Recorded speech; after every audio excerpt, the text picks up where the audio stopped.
저는 진짜 이번 기회가 상급지로 갈 수 있는 정말 좋은 기회라고 봅니다. 비부님, 근데 요즘에 좀 부동산 침체기라고 하잖아요. 그렇죠. 네. 이런 시기에 1억 정도 있으면 뭐 어떤 걸 사면 좋은지 또 그런 이야기 해주시면 되게 도움될 것 같아요. 제가 봤을 때 지금 부동산 침체기, 하락기일 때는 제일 좋은 걸 사는 게 제일 좋죠. 제일 좋은 걸 살 수 있는 정말 좋은 기회이다라고 저는 생각을 하거든요. 그래서 저는 제가 봤을 때는 내 집을 좀 약간 하급지에 있는 집이라고 하면 상급지로 갈아탈 수 있는 제일 좋은 기회이긴 한데, 솔직히 이거는 1억은 쉽지 않을 수 있죠. 정말 좋은 집 같은 경우는 요즘 뭐 지방광역시도 10억 가까이 하니까 내가 좋은 집을 먼저 살 것이냐, 아니면 그냥 내 집은 어느 정도 조금 뒤로 후순위로 밀어두고 먼저 투자를 해서 돈을 좀 불릴 것이냐를 먼저 선택을 좀 해야 될 것 같은데, 일단 투자만 봤을 때는 어떤 걸 사는 게 좋을 것이냐를 봤을 때 지금 시점에 사람들이 제일 좋아하는 게 뭐냐면 어차피 뭡니까? 신축이죠. 그죠? 그냥 새 아파트. 그래서 보통 일반 분들은 분양권을 좀 좋아하시죠. 그죠? 분양권을 좋아하시고, 분양권 같은 경우가 너무 비싸더라고 하면 재개발, 재건축, 조합원, 입주권, 보통 이런 식으로 사시는 분도 계시고, 아니면 내가 신축 사기에는 좀 돈이 부담스럽다라고 하면 약간 준신축 아니면 소액으로 들어갈 수 있는 갭 투자, 뭐 이런 것들을 저는 추천을 좀 보통 하는 편인데, 요거는 무조건 돈이 1억 있으니까 어떤 게 제일 좋습니까? 라고 하는 질문은 제가 봤을 땐 너무 광범위합니다. 그래서 그 전에 뭘 해야 되냐면, 내가 좋아하는 게 뭐고, 내가 관심 있어 하는 게 뭐고, 이거를 먼저 파악을 하는 게 전 좋다고 보거든요. 분양권도 지금 아주 많이 떨어진 마피 물건들이 지금 전국적으로 많지 않습니까? 그걸 내가 골라서 사는 것도 나쁘지 않고요. 재개발, 재건축은 저는 좀 생각이 약간 다르긴 합니다만, 이것도 입지 좋은 쪽에 괜찮은 매물 내가 살펴봐서 사는 것도 나쁘지 않은데, 근데 분양권하고 재개발, 재건축 같은 경우는 지금 당장은 돈이 좀 적게 들어갈 수도 있지만, 문제는 언제 돈이 많이 들어가냐면 입주할 때. 그죠? 그래서 요즘은 또 물량 자체가 워낙 많은 도시가 많다 보니까 분양권을 지금은 내가 싸게 살 수 있다 하더라도, 뭐 예를 들어서 올해 말이나 뭐 내년쯤에 입주를 하는 분양권이 있다라고 하면 그때 전세 가격이 좀 많이 낮아질 수가 있거든요. 그러면 내가 그냥 지금 사서 한 몇 달 뒤에 어느 정도 프리미엄을 좀 붙여서 나는 팔아야지라고 생각하고 들어갔다가 안 팔리면 입주할 때 내가 잔금을 최소한 또 매덕을 또 준비를 해야 되는 경우가 생길 수 있거든요. 그래서 요거는 조금 조심을 하고 접근을 해야 된다라고 생각이 들고요. 근데 확실하게 분양권을 내가 사게 되면 내가 어떻게든 잔금을 칠 수도 있다라고 생각하고 사는 게 좀 맞다고 생각합니다. 그래서 이런 것들은 내가 좀 부담스럽다고 하면 저는 결국은 입주 물량이 없는 도시에 소액으로 들어갈 수 있는 갭 투자, 이런 것들도 잘만 하면 내가 들어간 돈에 비해서 수익률은 좀 클 수가 있지만, 근데 요즘은 사람들이 이런 식으로 구축 아파트 소액 갭 투자를 그렇게 좋아하지는 않더라고요. 근데 이것도 잘하면 기회가 될 수 있다라는 걸 제가 얘기하고 싶습니다. 그래서 내가 어떤 종목을 먼저 좋아하는지를 파악을 하는 게 중요하다라고 생각합니다.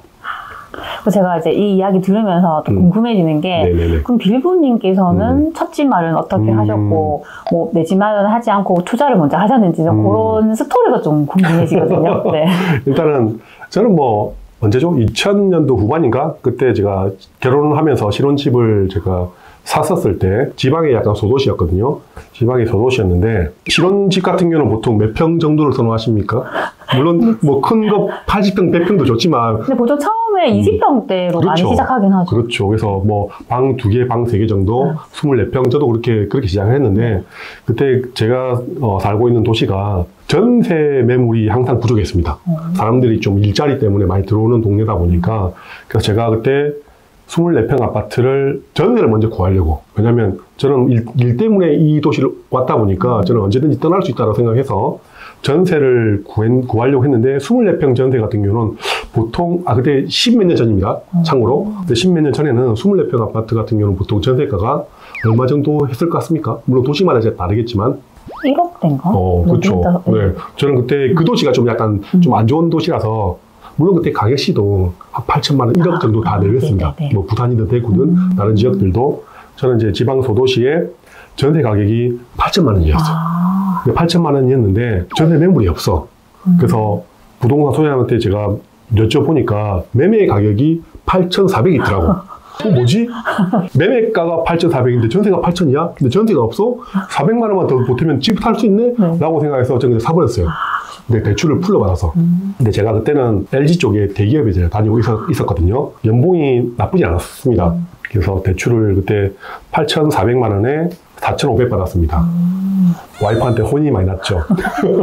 대기업 다녀서 돈도 많을 줄 알았더니 돈도 없이 뭐 했냐. 근데 어쨌든 제가 3년 동안 4,500만 원을 다 갚고요. 다 상환을 하고, 그리고 3년 뒤에 제가 이사를 갔는데 그때는 32평 전세를 1억 2천으로 올려서 갔거든요. 그래서 8,400을 아파트를 3년 뒤에 팔았거든요. 8,400만 원을 사서 3년 뒤에 팔았는데, 보통 3년 뒤면 얼마 정도에 팔았을 것 같습니까? 올랐을 것 같긴 해요. 그렇죠. 그때가 그래도 한 2배 오르지 않았을까요? 2008년인가 그때 사가지고 3년 뒤에 2011년인가 네. 그때 제가 집을 팔았는데 한 2배 정도 올라가지고 한 1억 한 5천 정도라고 생각하시죠? 그죠? 아닌가요? 근데 제가 얼마에 팔았냐면 8,500에 팔았어요. 진짜요? 100만 원 올려 받았어요. 그때 제가 집을 팔았는데 누구한테 팔았냐면 부산에서 오신 투자자분이었습니다. 저는 그때 투자를 처음 봤거든요. 근데 그분이 그날 당일 오셔가지고 8,500에 우리 집을 샀지 않습니까? 근데 전세가 얼마? 8천만 원 이었지 않습니까? 시세가 똑같았어. 근데 500만 원으로 집을 사신 거예요, 그분을. 근데 문제는 그분이 우리 집 한 채만 산 게 아니고 그날 당일날 10채를 사가셨어요.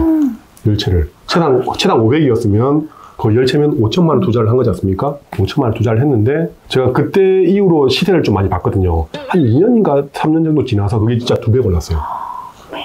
그 5천 투자해서 제가 봤을 때는 좀 많이 벌었어요. 근데 제가 그분하고 거래를 하면서 얘기를 했거든요.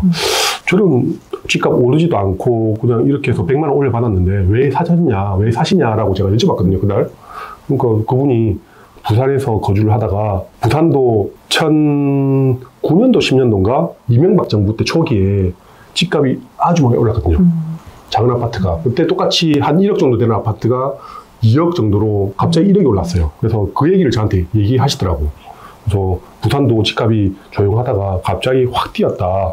이 지역도 조만간 이렇게 될 수 있다라고 저한테 얘기를 하시더라고. 그래서 제가 그때 뭔가 충격이 강하게 왔어요. 뭐지 이거? 그래서 이 지역은 저는 솔직히 제가 이 집을 팔고 큰 평수 전세를 간 제일 큰 이유가 뭐냐면 저는 그 회사가 너무 싫어서. LG라는 대기업이었지만 저는 일도 너무 힘들고 사람도 힘들고 하다 보니까 저는 제 집을 팔고 전세로 살고 있으면 이 지역은 전세는 언제든지 나갈 수 있으니까 그렇게 갔는데 생각을 제가 완전히 바꿨거든요. 회사가 싫어서 이 지역을 떠나려고 집을 팔았지만 이분 말처럼 뭔가 기회가 될 수 있겠구나 라고 생각을 해서 저는 그때 어떻게 했냐면 소장님한테 저도 투자하고 싶어요. 집 좀 주세요 라고 해가지고 그때 한창 2010년대 초반 같은 경우는 그 금융위기 이후로 전국에 미분양이 많았던 시기였거든요. 그래서 제가 그때 32평 미분양 아파트를 처음 샀습니다. 그것도 2천만 원 할인 분양 받아서. 그래서 그거를 계약을 하는데 어떻게 계약을 했냐면 일단 미분양이다 보니까 분양 사무실이 아직까지 남아 있었거든요. 그래서 근데 입주를 하고 미분양이었어요. 그게 뭐냐면 준공후 미분양이죠. 그래서 집이 안 팔린 집 같은 경우는 보통 어떻게 합니까? 부장 사무실에서 회사 보유분으로 전세를 돌리지 않습니까? 그래서 제가 그때 가니까 그 분이 13층 이게 제일 좋은 거다라고 저한테 주셨거든요. 근데 저는 이거 말고 조금 더 좋은 거 달라. 완전 제가 초보이지 않습니까?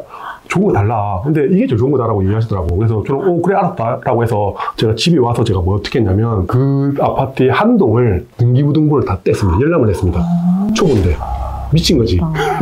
그래서 제가 엑셀로 뭐 동호수를 다 표시한 다음에 보통 등기부 등본을 열람했었을 때 그때는 500원이었거든요. 조회하는 게. 근데 500원을 쓰기가 아깝지 않습니까? 그러면 조회만 하면 이름이 김땡땡, 박땡땡 이렇게 나오거든요. 네네. 그럼 이 집은, 이 호수는 분양이 된 거지 않습니까? 그죠? 그럼 분양이 안 된 호수는 어떻게 나오겠습니까? 회사 이름이. 그렇죠. 네. 그러니까 주식회사 뭐 땡땡이 나오거든요. 네네. 그래서 주로 된 것만 제가 그 표를 뽑아서 한 동을 프린트를 한 다음에 형광펜으로 샥샥샥 이렇게 칠해가지고 이거는 미분양 아니냐. 이걸 들고 가서 분양 사무실한테 가가지고 이 호수는 미분양일 거니까 나한테 이것 중에 제일 좋은 거 이거 달라라고 했죠. 완 초보인데. 와, 대박이다. 미친 거지. 근데 왜 이렇게 했냐면 제가 그때 한번 경매책이라든지 책을 한두 권 제가 본 게 있거든요. 그래서 그냥 그것만 보고 제가 그냥 해본 거예요. 그냥 이렇게. 그렇게 해서 제가 근데 어쨌든 13층 그걸 샀어요. 사가지고 그것도 이제 전세를 어떻게 났느냐.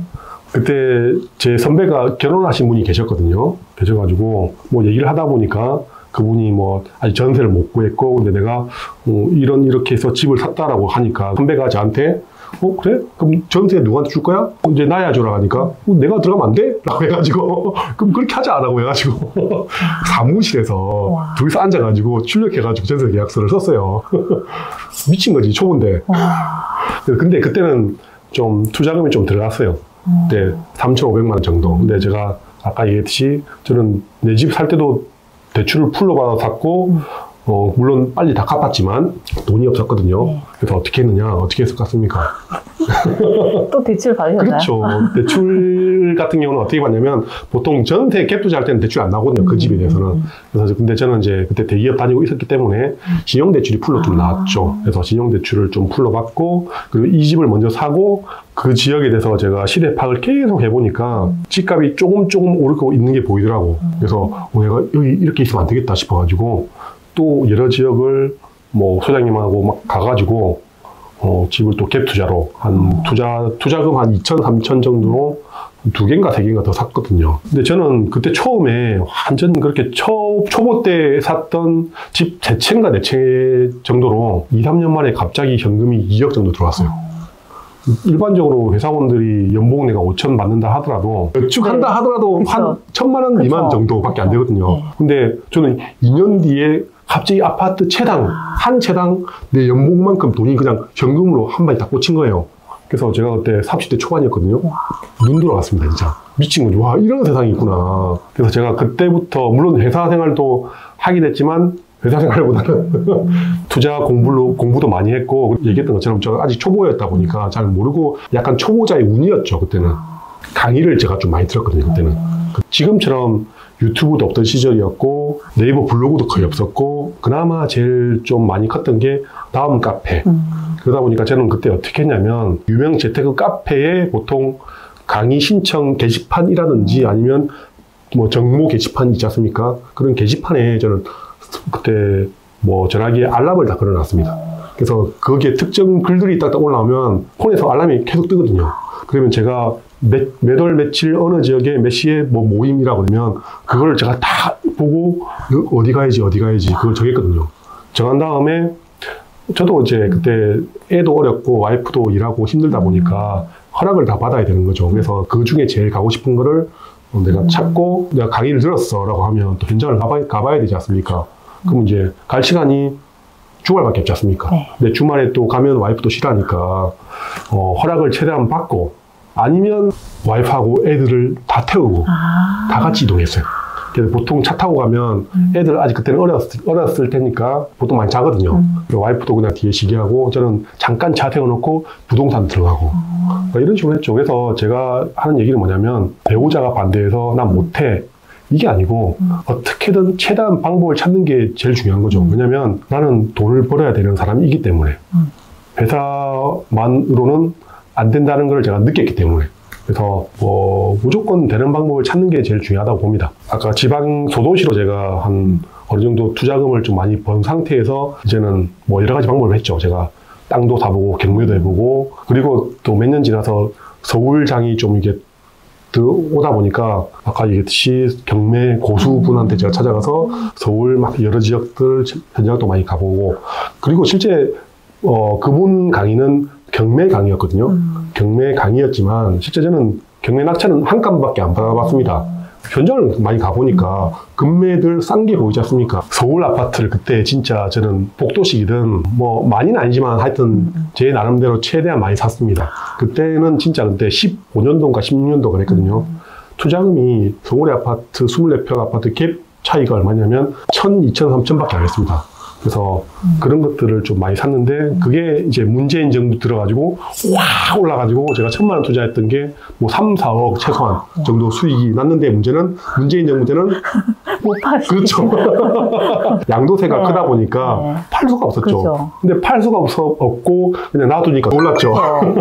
더 올라버렸죠. 근데 문제는 이번 윤석열 정부 들어오고 나서 다시 쭉 꺼지고 있지만 그래도 제가 샀던 그렇죠. 가격보다는 매덕이 좀 오른 상태로 지금 가지고 있는 게 몇 개 좀 있습니다. 와.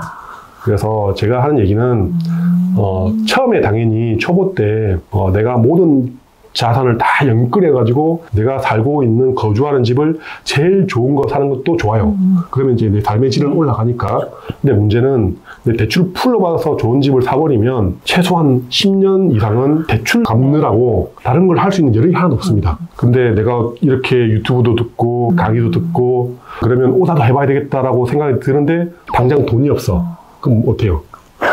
너무 속상하죠. 그렇죠. 재미가 없잖아요. 그렇죠. 그래서 저는 어느 정도는 애가 아직 어리거나 애가 아직 학교를 안 간다라고 하면 아직까지 결혼하고 나서 초등학교 갈 때까지는 5년 가까이 시간이 있지 않습니까? 그러면 그 5년 동안은 최대한 여러 군데 씨를 뿌려놓는 게 제일 중요하다고 보고 그리고 지금처럼 하락기나 침체기 때가 제일 좋은 타이밍이죠. 그리고 투자금이 또 좀 큰 거를 여러 개를 솔직히 묻어둘 돈도 없으면 좀 투자금이 좀 작은 지역에 그나마 좀 괜찮은 지역 중에 투자금이 최대한 작은 지역에 내가 씨를 여러 개 많이 뿌려놔야 그게 몇 년 뒤에 다시 수확할 수 있는 기회가 될 수도 있다. 그래서 좋은 집을 하나 사고 말래 아니면 투자로 여러 지역에 씨를 좀 몇 개 뿌려놓는 시기가 될래는 제 선택은 이제 본인이 하는 겁니다. 그래서 이건 정답이 없는 것 같아요. 그렇죠. 네. 근데 저는 이제 그렇게 했다. 근데 그때는 제가 시기도 좋았고, 근데 솔직히 말해서 시기가 좋다, 안 좋다는, 시간이 지나가 봐야 아는 거죠. 항상 그 시간대는, 항상 힘듭니다. 맞아요. 그죠? 그러니까 이게 내가 제대로 된 선택이냐, 이게 맞냐, 저게 맞냐는 아무도 몰라요. 선택을 그래도 내가 한번 해봐야죠. 저는 그게 제일 중요하다고 봅니다. 지금 같은 이제 시기에 그러면 내 집 마련, 갈아타기 해도 될까 이런 고민 많이 하실 것 같아요. 그렇죠. 저는 계속 얘기하지만 지금 하락기가 상급지로 올라갈 수 있는 최적의 기회다라고 저는 생각을 하거든요. 왜냐하면 지금 전국적으로 봤을 때 물론 강남, 서초, 송파 이런 용산, 서울의 상급지도 있고 아니면 서울에 내가 사기는 좀 부담스럽다라고 하면 지방의 대구든 부산이든 울산이든 광주든 이런 식으로 보면 지금 지방광역시든 지방소도시든 대장 아파트들이 많이 하락을 했죠. 예전 문재인 정부 때 2020년도, 21년도에 비해서 제가 봤을 때는 최소한 5억 가까이 떨어졌습니다. 그러면 내가 약간 2등, 3등 아니면 5등, 10등 정도에 살고 있는 분이라면 상급지를 들어갈 수 있는 저는 지금이 제일 유일한 기회라고 보거든요. 이때를 놓치고 다시 몇 년 뒤에 가격이 올라버리면 내가 살고 있는 하급지가 많이 오를 것 같습니까? 상급지가 더 많이 오를 것 같습니까? 상급지가 더 많이 오르죠. 그죠? 그때 가서 상급지를 사려면 내 거를 팔고 맞아. 상급지를 살 수가 없어요. 그래서 물론 지금 하급지의 아파트가 가격이 좀 저렴한다 하더라도 지금 하급지랑 상급지의 금액이 좀 많이 줄어들어 있는 상태거든요. 그래서 저는 진짜 이번 기회가 상급지로 갈 수 있는 정말 좋은 기회라고 봅니다. 물론 올해 1월달, 2월달 급매가 조금 빠져서 어느 정도 급매가 조금 시장에 많이 사라졌다 하더라도 그래도 아직까지 가격이 뭐 매덕 이상 오른 게 별로 많지가 않거든요. 지금이라도 최대한 좋은 거, 비싼 거, 비싼 거는 좀 그렇고 하여튼 좋은 거를 한번 사려고 생각하는 게 좋지 않나라고 생각합니다. 근데 제가 좀 전에 아까 질문에 얘기했던 것처럼 좋은 거 하나만 사고 말 것이냐 아니면 내가 씨를 여러 개 좀 많이 뿌려서 여러 지역에 투자를 많이 해놓을 것이냐 이 선택은 이제 본인이 알아서 하시면 될 것 같습니다. 네. 마지막으로 빌부님 그러면 이런 뭐 내 집 마련, 갈아타기 하시려는 분들이 네. 정말 조심해야 되는 부분이 있는지 좀 말씀 좀 부탁드릴게요. 아, 네. 욕심을 버리는 게 제일 네. 중요하죠. 이거는 그전에도 잠깐 얘기를 했던 것 중에 똑같은 건데 내가 제일 싸게 사겠다. 이런 욕심이 있으면 지금 좀 금매가 나와도 이 가격보다 내가 더 싸게 살 거야 라고 생각해버리면 다음에 또 그 가격이 나올 수 있다는 보장이 없거든요. 보통 이러다가 좀 놓치는 분들을 상당히 많이 봤습니다. 그래서 그냥 학군 좋고 학교 나쁘지 않고 학원가 많이 형성되어 있는 인프라 좋은 곳 같은 경우는 내가 생각하는 것보다 훨씬 더 싼 아파트가 더 나올 거야 라고 생각하는 것도 좋지만 현실적으로 정말 저렴한 아파트가 나올 확률이 현저히 떨어지고 그리고 실제 정말 싼 매물이 나왔다 하더라도 내가 그 아파트를 살 수 있는 기회가 나한테 올 것이냐 이것도 솔직히 불분명하거든요. 그래서 어느 정도는 내가 뭐 한 10년 이상 내가 장기로 살겠다라고 생각하면 너무 완전히 내가 정말 싸게 사겠다라고 생각하는 것보다는 적당히 이 정도 가격이면 내가 뭐 사서 좀 더 떨어진다 하더라도 내가 들어가자라고 생각하는 게 제일 좋을 것 같고요. 지금 보면 금리가 좀 많이 올랐지 않습니까? 저도 솔직히 한 몇 년 전에 한 3%대 받았던 대출이 지금 다 7% 넘어갔거든요. 거의 2배 이상 올랐습니다. 그 상태에서 내가 무리하게 모든 담보대출부터 해서 신용대출부터 해서 다른 뭐 보험 약관 대출부터 해서 내가 가지고 있는 모든 것들을 다 연끌해서 아파트를 제일 좋은 걸 사버리면 대출 갚는데 매달 이자 내는데 아마 제일 좀 많이 힘들 수 있다고 봅니다. 그래서 무조건 내가 제일 좋은 거를 사겠다라는 생각도 조금 내려놓는 것도 좀 도움되지 않을까. 어느 정도 본인 자산과 본인 월급 그리고 대출 이자 내는 수준을 다 고려해서 그나마 그 중에서 좀 좋은 걸 사는 게 맞다라고 생각합니다. 너무 큰 욕심을 내지 말자. 오늘 또 바쁘신데도 이렇게 오셔가지고 정말 좋은 이야기 들려주신 피부님 너무 감사드립니다. 아유, 감사합니다. 네. 그럼 우리 다음 시간에 만나요. 안녕. 네, 감사합니다.